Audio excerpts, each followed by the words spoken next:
Hello बच्चों, चलिए आज का हमारा प्रश्न है वे अंतराल ज्ञात कीजिए जिनके लिए निम्नलिखित फलन निरंतर वर्धमान या निरंतर ह्रासमान है। एफ एक्स बराबर हमें यहाँ से दिया गया है 2x³ माइनस का 3x² माइनस का 36x प्लस का 7। तो हमें यहाँ से यह अंतराल दिया गया है। तो इस अंतराल में यदि हम यहाँ से देखें, हमारे पास उस प्रश्न को करने हेतु मुख्य अवधारणा कार्य करेगी। मुख्य अवधारणा यहाँ से हम लेके चलेंगे। हमें अंतराल दिया गया है तो एफ एक्स किसी भी अंतराल आई में, एफ एक्स आई में निरंतर वर्धमान या ह्रासमान हमें देखना है। तो निरंतर यह हमारे पास निरंतर वर्धमान है। निरंतर वर्धमान यदि हम देखें तो निरंतर वर्धमान है यदि हमारे पास एफ डैश एक्स जो है, यदि एफ डैश एक्स का मान हमारे पास यहाँ से 0 से बढ़ा जाए, उस स्थिति में हमारे पास एफ एक्स निरंतर वर्धमान होगा और यही फलन हमारे पास निरंतर ह्रासमान होगा। यदि हमारे पास ह्रासमान है यह फलन निरंतर, यदि हमारे पास एफ डैश एक्स का जो मान है वह हमारे पास 0 से छोटा आ जाए। तो यदि हम यहाँ से देखें, इस प्रश्न में हमें एफ एक्स क्या दिया गया है, एफ एक्स हमें यहाँ से दिया गया है 2x³ माइनस 3x² माइनस का 36x प्लस का 7।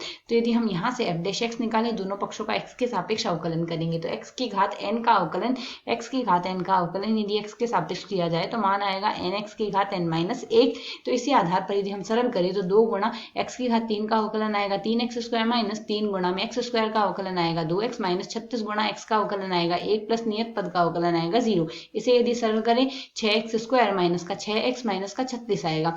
इस पूरे पद में से 6 हम उभयनिष्ठ ले सकते हैं, मान आएगा x² माइनस का x माइनस का 6, यह आ जाएगा। अब यदि एफ डैश एक्स को हम आगे सरल करें तो एफ डैश एक्स बराबर हमारे पास यहाँ से क्या आ रहा है, एफ डैश एक्स बराबर आएगा 6 गुणा में x² माइनस, यहाँ से यदि हम इसे सरल करें तो माइनस 3x प्लस का 2x माइनस 6 लिख देंगे। इसे हम सरल करके इसे यदि हम आगे और सरल करें तो प्रथम दो पदों में से हम x उभयनिष्ठ ले सकते हैं तो x माइनस 3 शेष रहेगा। ठीक इसी प्रकार अगले पद में 2 उभयनिष्ठ लेंगे तो x माइनस, अब यदि हम यहाँ से देखें दोनों पदों में से x माइनस 3 उभयनिष्ठ आ जाएगा। यदि x माइनस 3 उभयनिष्ठ आता है तो शेष बचेगा हमारे पास पहले पद में x और दूसरे पद में 2 शेष बच रहा है, x प्लस 2 आएगा। अब यह हमारे पास जो माना है एफ डैश एक्स का आया है।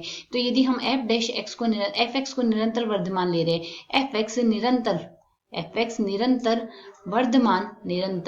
वर्धमान है यदि हमारे पास एफ डैश एक्स का मान धनात्मक आ जाए, यदि एफ डैश एक्स का मान हमारे पास यहाँ से धनात्मक आ जाए। तो यदि हम इसे वास्तविक रेखा पर प्रदर्शित करें तो वास्तविक रेखा पर हमारे पास यहाँ से माइनस अनंत से प्लस अनंत के मध्य हमने यह मान लिए हैं। तो यहाँ से हमारे पास एफ डैश एक्स का मान, एक तो x बराबर 3 पर 0, एक माइनस 2 पर 0 है, तो यहाँ से माइनस 2 हम मान लेते हैं और यह बिंदु हमारे पास 3 आएगा। तो यदि हमारे पास इस अंतराल में देखें, हमारे पास जब भी x का मान, यह पूरा हम x को प्रदर्शित करें, यदि x का मान माइनस 2 से कम है, यदि x का मान माइनस 2 से भी कम लेंगे तो इस स्थिति में एफ डैश एक्स का मान हमारे पास धनात्मक आ जाएगा और माइनस 2 से प्लस 3 के मध्य हमारे पास इसका मान ऋणात्मक आएगा और उसके आगे हमारे पास धनात्मक आएगा। अब एफ डैश एक्स का मान यदि धनात्मक मिल रहा है तो धनात्मक हमारे पास यहाँ से x हमारे पास किस किस का अवयव हो रहा है, या तो माइनस अनंत से हमारे पास माइनस 2 के मध्य स्थित है या फिर 3 से अनंत के मध्य स्थित है। उसी स्थिति में हमारे पास फलन निरंतर वर्धमान है। और द्वितीय स्थिति हमारे पास होगी यदि एफ एक्स हमारे पास निरंतर ह्रासमान है, एफ एक्स निरंतर